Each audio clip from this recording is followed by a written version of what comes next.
traveling through another dimension. A dimension not only of sight and sound, but of mind. A journey into a wondrous land whose boundaries are that of imagination. That's the signpost up ahead. Your next stop, the Twilight Zone. It's the Wilk Report. I'm Michael Wilk, coming to you from Cleveland, Ohio, with a surprise review of the Twilight Zone 2019 reboot. Season 1, Episode 6, called 6 Degrees of Freedom. And unlike the last shit show, this one was actually pretty decent. Not a whole lot to go for the spoiler-laden synopsis, so I'm going to just go ahead and start it, actually. So we start off with 5 astronauts, Alexa, Jerry, Casey, Catherine, Ray, who's a commander, and they are ready to launch on the historic first manned flight to Mars when, just prior to launch, word comes over the intercom that the nuclear launch codes have been set off, and nuclear Armageddon is about to happen. So with only minutes to mull over the situation, they decide to go over and go to Mars anyway. It's actually a nice, pretty good character drama here. About what would happen on a spaceship, a 9-month journey. Especially under these horrific circumstances. You kind of wonder, like, what's going to go on here, but it's actually got a pretty uplifting ending, as you can see from the slideshow here. Because what happens is Ray, who's the commander,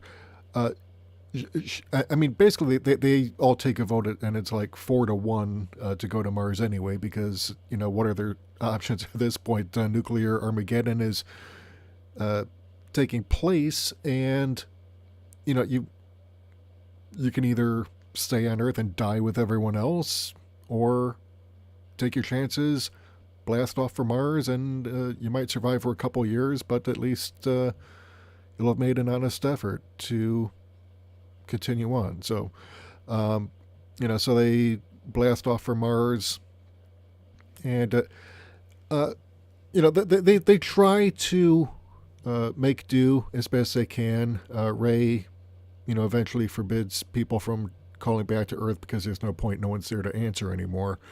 But people, they cope with the isolation in their own ways. They, Ray kind of retreats, eventually to her bunk bed, where she basically cedes command to Catherine, who basically has to become the mom. The artificial intelligence, which is nicknamed Tina, is really the only thing keeping them on the correct path to Mars. But while tinkering with the AI to maintain it, Jerry notices some weird image on a monitor that suggests, maybe someone is watching, and he starts taking notes throughout the journey, which, it takes place like over a 9-month period to get to Mars. Well, Jerry notices that there's no crystalline residue in the toilet, which suggests that, to him anyway, that, perhaps none of this is real, that they're in a situation called it's called like 6 Degrees of Freedom, where he theorizes that they never actually launched, that everything was a ruse to test their mental endurance on a manned trip to Mars. So he ends up actually opening up the airlock without a spacesuit to try and prove his point, and ends up getting fried by a solar flare that's hitting the ship, seemingly anyway. But as you can see from the slideshow, he wakes up all naked and covered in goo in some dark room with a bunch of holographic monitors showing the other in the crew having actually made it to Mars. And of course, these alien voices are talking, saying, look, even though they had the near destruction of their planet through nuclear war, they pressed on and they made it to another planet, and they've proven that they're worthy of being saved. So, it's actually a pretty uplifting ending. Very well written by Heather Ann Campbell and Glenn Morgan, and directed very ably by Jakob Verbruggen. I hope I pronounced that right, but you can check it out on the IMDb page. But, and speaking of which, let's actually check that out, because, as you can see here, Jefferson White playing Jerry, he's opened the airlock and about to be hit by the solar flare, but I'm kind of surprised by how well written this episode was. I mean, after the crap fest that was the Wonderkind, I was prepared to give up on this thing, but something told me to go ahead and watch it, and I ended up being pleasantly surprised, which really kind of brings me to my the point that I made in my last video reviewing Cobra Kai, is that Twilight Zone, this is the third revival, as I've reported. First took place in the 1980s, second took place 2002-2003 season, and now we've got this one. But, much like the others, it's just wildly inconsistent. I mean, 6 episodes in so far. 4 have been mediocre. 1 has been downright horrible. 3 have been mediocre. 1 has been downright horrible, and 2 have been actually pretty decent. And, they're the kinds of episodes that really need to be seen by a wider audience, not just what you can find on CBS All Access or download if you want to get a torrent file. But and it's really sad because unlike STD with Alex Klutzman and company just taking a great big steaming dump all over everything related to Star Trek, because I hate the show and anyone who likes it, so that's their great big middle finger to fans of Star Trek. So unlike that colossal mess, Twilight Zone under Jordan Peele's lack of direction, because he's not writing any episodes, he's not directing anything, he just seems to be the narrator, but it's obvious that there's actually a great deal of care for the original Twilight Zone. They're trying, but they're failing on many levels, and I think a large part of the reason for that is because most of the time it's not really written by sci-fi writers, and they're just kind of recycling things that have been done before and better by other writers in previous iterations of the show. So, but this is the first one that I actually found myself liking. I mean, the characters are just well fleshed. They're just fleshed out enough to where they have actual personalities, and they're and the actors and actresses portraying them are incredible. Just really good storytelling here, and I wish that this was the rule and not the exception.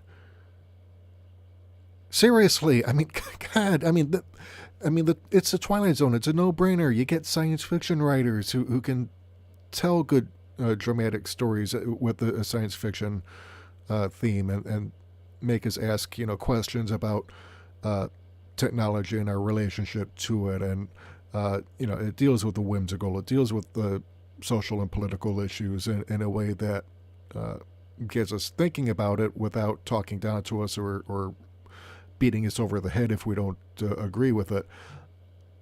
But this episode, like I said, it really should not be the exception to the rule. It should be, this should be the kind of episode that we are seeing every episode, or at least with most episodes. Because, even the best shows have their occasional duds, all right? Hell,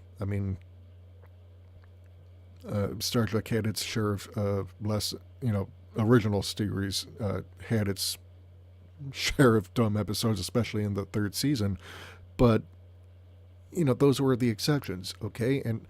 And here it's like the good episodes are the exception. And that's what really kills me about all this. So, yeah, all right. I mean, this episode has pretty much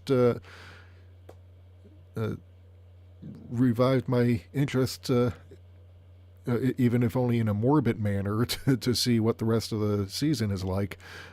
But, I honestly don't know that I'll even be interested in the second season, because so far I've not really seen all that much that tells me that this is worth watching. I mean, yeah, like I said, the people behind it actually care about the original. You can tell from all the Easter eggs, but they're basically rehashing older episodes and trying to recombine them, and which it's not necessarily a bad thing, but you're not doing it in a way that's inspired or compelling, and I just and I hate having to rip on Jordan Peele like this, because he is a talented filmmaker and writer, and he really should be in the writer's room belting out scripts himself. I mean, he doesn't have to work himself to exhaustion like Rod Serling did, but he needs to be in there, and he needs to be bringing in people who know science fiction, who know horror, who know fantasy, and are able to tell those kinds of stories in ways that that really kind of reach out and touch us on a level in the same way that Rod Serling's Twilight Zone did. I mean, even the 1980s iteration, which was probably closer to Serling's original vision than any other, fell far short of the mark. And I think a large part of that, even though it had some incredible writing talent, was that it didn't have Rod Serling. And it just seemed to be, rather directionless, and not, trying to play it safe in an era where, telling hard-hitting social and political commentary is just no longer acceptable, because, everything has to be dumped down and shallow now.